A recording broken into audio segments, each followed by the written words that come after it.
Supreme court में चीखती रही, चिल्लाती रही कि केजरीवाल को जमानत नहीं दी जा सकती है। जज साहब हमारी भी सुनिए, अगर केजरीवाल को जमानत दे दी तो गलत संदेश चला जाएगा। लेकिन सुप्रीम कोर्ट ने आज ईडी की एक ना सुनी। आपको बता दें कि आज ईडी की हालत भरे कोर्ट रूम में इतनी खराब हो गई कि जब केजरीवाल की अंतरिम जमानत पर जज साहब फैसला पढ़ रहे थे, तब भी ईडी के वकील चीख रहे थे, चिल्ला रहे थे।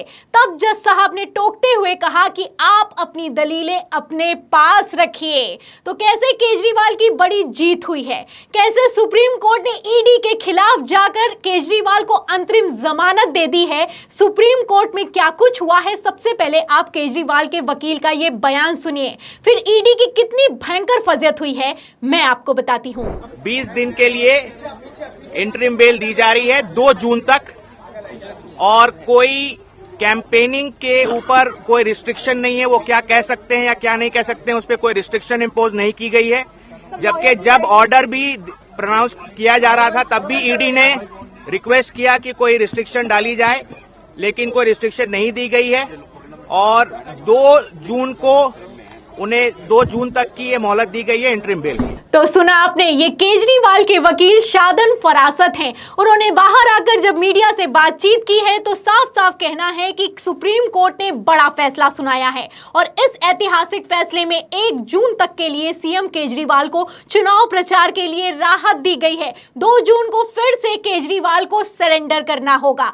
आप देख सकते हैं कि केजरीवाल के वकील का कहना है कि ईडी चीख रही थी, चिल्ला रही थी। जब फैसला पढ़ा जा रहा था तब भी ईडी का यह कहना था कि जब ये चुनाव प्रचार करेंगे तो उसमें रिस्ट्रिक्शन डाल दिया जाए। लेकिन सुप्रीम कोर्ट ने ईडी की एक ना सुनी। सुप्रीम कोर्ट ने कहा है कि केजरीवाल चुनाव प्रचार करें और खुलकर चुनाव प्रचार करें। जिसको जो बोलना है, जिसको जो कहना है, वो चुनाव प्रचार के दौरान कह सकते हैं। तो आप देख सकते हैं, इस बयान से अंदाजा लगा सकते हैं कि ईडी कितनी फुल बेइज्जत हुई है सुप्रीम कोर्ट में। जिस ईडी का कहना था कि सीएम केजरीवाल अगर चुनाव प्रचार नहीं करेंगे तो कोई पहाड़ नहीं टूट पड़ेगा, उसी पर सुप्रीम कोर्ट ने कहा कि 5 साल में चुनाव एक बार आता है और आखिर आपने क्यों चुनाव से ठीक पहले एक सिटिंग मुख्यमंत्री को गिरफ्तार कर लिया है, इस पर जवाब दीजिए। अब जब जवाब दिया नहीं गया और अंतरिम जमानत मिल चुकी है तो आप देख सकते हैं कि ईडी कितना बेइज्जत हुई है, वो भी चुनावों के बीच। सुप्रीम कोर्ट ने जो फैसला सुनाया है ये इंडिया के लिए बहुत बड़ा फैसला है। इंडिया अलायंस के लिए ये मास्टर स्ट्रोक की तरह काम करेगा, क्योंकि आप देख सकते हैं जहां एक तरफ मोदी सरकार से लेकर ईडी इसी जुगत में लगे रहे कि सीएम केजरीवाल को जेल में रखा जाए, वहीं सुप्रीम कोर्ट ने एक ही झटके में सारे के सारे मंसूबों पर पानी फेर दिया है। केजरीवाल को राहत दे दी गई है। आप जानते हैं कि 7 मई को जब सुप्रीम कोर्ट में सुनवाई हुई तब भी सुप्रीम कोर्ट में ईडी ने दलीलें पेश करते हुए कहा कि इनको जमानत नहीं देनी चाहिए, सीएम होने के नाते स्पेशल ट्रीटमेंट नहीं मिलना चाहिए। तो सुप्रीम कोर्ट ने सवाल भी पलट कर किया था कि स्पेशल ट्रीटमेंट चलिए हम नहीं देंगे, लेकिन आप ये बताइए कि आपके पास सीएम केजरीवाल के खिलाफ सबूत क्या हैं। इस पर भी ईडी कोई जवाब नहीं दे पाई, कुर्की को लेकर कोई जवाब नहीं दे पाई। और 2 साल से जांच चल रही है, अब तक जांच कहां पहुंची है और इस जांच में क्या चार्जशीट दाखिल की गई है, इस पर भी ईडी अभी तक कोई जवाब नहीं दे पाई है। जवाब तो सिर्फ सीएम केजरीवाल की गिरफ्तारी पर दिया जा रहा है। जब 7 मई को सुप्रीम कोर्ट ने संदेश दे दिया, साफ साफ ये संकेत कर दिया कि अगली सुनवाई के दौरान केजरीवाल को अंतरिम जमानत दे दी जाएगी, तो ईडी फुल एक्टिव मोड में आ गई। आपको बता दें कि ठीक एक दिन पहले सप्लीमेंट्री चार्जशीट लगाई गई है और आज हलफनामा लगाया गया। हलफनामा लेकर जैसे ही सुप्रीम कोर्ट ईडी पहुंची, केजरीवाल की वकीलों की टीम ने खेल कर दिया। आपको बता दें ईडी का पूरा खेल तब एक्सपोज हो गया जब केजरीवाल के वकील ने कोर्ट में कहा कि ये लोग जानबूझकर खेल कर रहे हैं, ये अच्छे से जानते हैं कि आज सीएम केजरीवाल को जमानत मिलने वाली है, इसलिए इन लोगों ने हलफनामा दाखिल किया है और सप्लीमेंट्री चार्जशीट लगाई है। आपको बता दें कि आम आदमी पार्टी ने सुप्रीम कोर्ट में औपचारिक शिकायत तक कर डाली, रजिस्टर करवा दी अपनी शिकायत कि आज तो जमानत लेकर ही रहेंगे। जहां एक तरफ आम आदमी पार्टी फुल एक्टिव मोड में दिखाई दी, वहीं ईडी बैकफुट पर चली गई। क्योंकि मैं आपको बता दूं कि ईडी किसी भी सवाल का, याचिका जो कि सुप्रीम कोर्ट में जस्टिस खन्ना ने की है, उसके एक भी सवाल का जवाब नहीं दे पाई। अब जब जवाब नहीं दे पाई तो किस तर्ज पर सीएम केजरीवाल को जेल में रखेंगे, सवाल खड़ा होता है। अब फिलहाल 1 जून तक के लिए सीएम केजरीवाल को राहत दे दी गई है और ये राहत चुनावों के बीच दी गई है, चुनाव प्रचार के लिए दी गई है। अब आप समझ सकते हैं कि जब इंडिया अलायंस ने केजरीवाल के समर्थन में रैली बुलाई तो कितनी भीड़ आई। अब जब केजरीवाल रैली करेंगे तो क्या होने वाला है। वैसे मैं आपको बता दूं कि मांग तो सुप्रीम कोर्ट से यह की गई थी कि 4 जून तक के लिए राहत दे दी जाए, लेकिन राहत 1 जून तक के लिए मिली है। अभिषेक मनु सिंघवी ने क्या मांग की वो भी बता देती हूं। देखिए खबर जनसत्ता की। देखिए इसमें लिखा है कि कानूनी जानकारों के अनुसार सुप्रीम कोर्ट का आदेश अब सबसे पहले निचली अदालत में जाएगा और उन पर क्या पाबंदी लगाई जाएंगी ये भी निचली अदालत ही तय करेगी। इसके बाद मुचलके भरे जाएंगे और फिर इसे तिहाड़ जेल प्रशासन को भेजा जाएगा।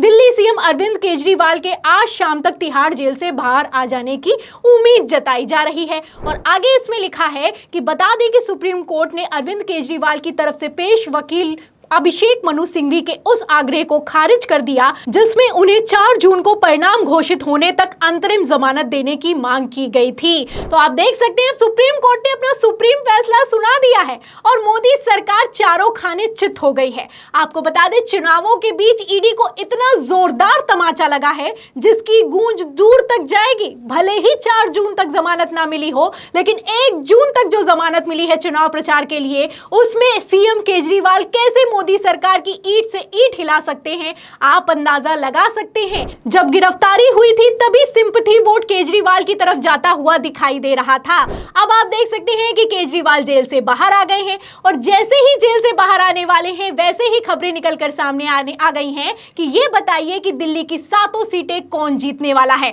आप देख सकते हैं सवाल किया जा रहा है कि केजरीवाल को मिली जमानत, कौन जीतेगा दिल्ली की 7 सीटें। तो समझने वाले तो अपने आप में समझ गए कि कौन जीतने वाला है। अब केजरीवाल तो बाहर आ गए हैं, जल्द ही हेमंत सोरेन भी आएंगे। माननीय सर्वोच्च न्यायालय द्वारा जो राहत आज श्री अरविंद केजरीवाल को मिली, हम उसका स्वागत करते हैं और उम्मीद करते हैं कि 4 जून के पश्चात प्रधानमंत्री मोदी, जो कि तब तक भूतपूर्व प्रधानमंत्री हो जाएंगे, उन्हें समय मिलेगा कि वो साबरमती आश्रम में बैठकर और थोड़ी आत्मचिंतन करें किस तरह की राजनीति वो करते हैं। हम साथ में यह भी उम्मीद करते हैं कि झारखंड के पूर्व मुख्यमंत्री श्री हेमंत सोरेन को भी शीघ्र अतिशीघ्र न्याय मिले। तो सुना आपने, ये कांग्रेस प्रवक्ता पवन खेड़ा है, तेज तर्रार जवाब देते हुए कहा है कि 4 जून के बाद प्रधानमंत्री नरेंद्र मोदी पूर्व प्रधानमंत्री हो जाएंगे और आराम से साबरमती आश्रम में जाएं और सोचें कि क्या किया है क्या नहीं किया है। केजरीवाल बाहर आ गए हैं, सुप्रीम कोर्ट का उसको शुक्रिया, और जल्द ही हेमंत सोरेन भी आने वाले हैं। समझ लीजिए, अगर केजरीवाल बाहर आ गए हैं तो हेमंत सोरेन भी आएंगे, और अगर दोनों आ जाएंगे तो मोदी सरकार का क्या होगा। सपना तो 400 पार का देखा है, ऐसे हालातों में 200 पार भी हो जाए तो बड़ी बात होगी। फिलहाल सुप्रीम कोर्ट के इस ऐतिहासिक फैसले पर और इस फैसले से आपको क्या लगता है कि लोकसभा चुनाव कितना पलटेगा, इस सवाल के जवाब में आपकी क्या राय है हमें कमेंट बॉक्स में जरूर लिखें। वीडियो को ज्यादा से ज्यादा शेयर करें, सब्सक्राइबर बटन दबाएं, हमारे चैनल को लाइक करें, ज्वाइन करें। फिर मिलते हैं अगली खबर के साथ, तब तक के लिए धन्यवाद।